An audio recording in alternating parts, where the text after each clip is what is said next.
Good evening বন্ধুরা। এতদিন তো দেখেছেন গাছপালা নিয়ে ভিডিও করেছি। এবারে জানাবো ৮০তম স্বাধীনতা দিবসের প্রচুর প্রচুর শুভেচ্ছা।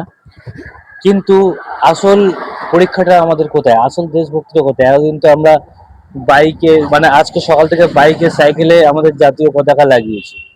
আসল দেশপ্রেমটা কালকে সকাল থেকে।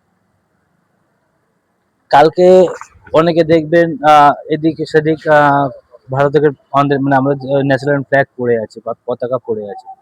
প্লিজ প্লিজ একটু দয়া করে বলবো সেগুলো তুলে নিতে, যা চোখে পড়ুক। আসল দেশপ্রেমটা ওখানে। কারণ আমরা দেখবো যে ওখানে পড়ে আছে পতাকা, এদিকে সেদিকে পড়ে আছে দেখে চলে যাব, ওটা দেশপ্রেম নয়। একদিনের জন্য পতাকা লাগিয়ে চলে গেলাম, এটা দেশপ্রেম নয়।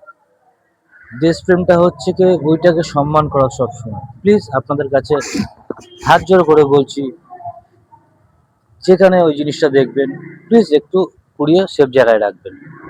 Thank you.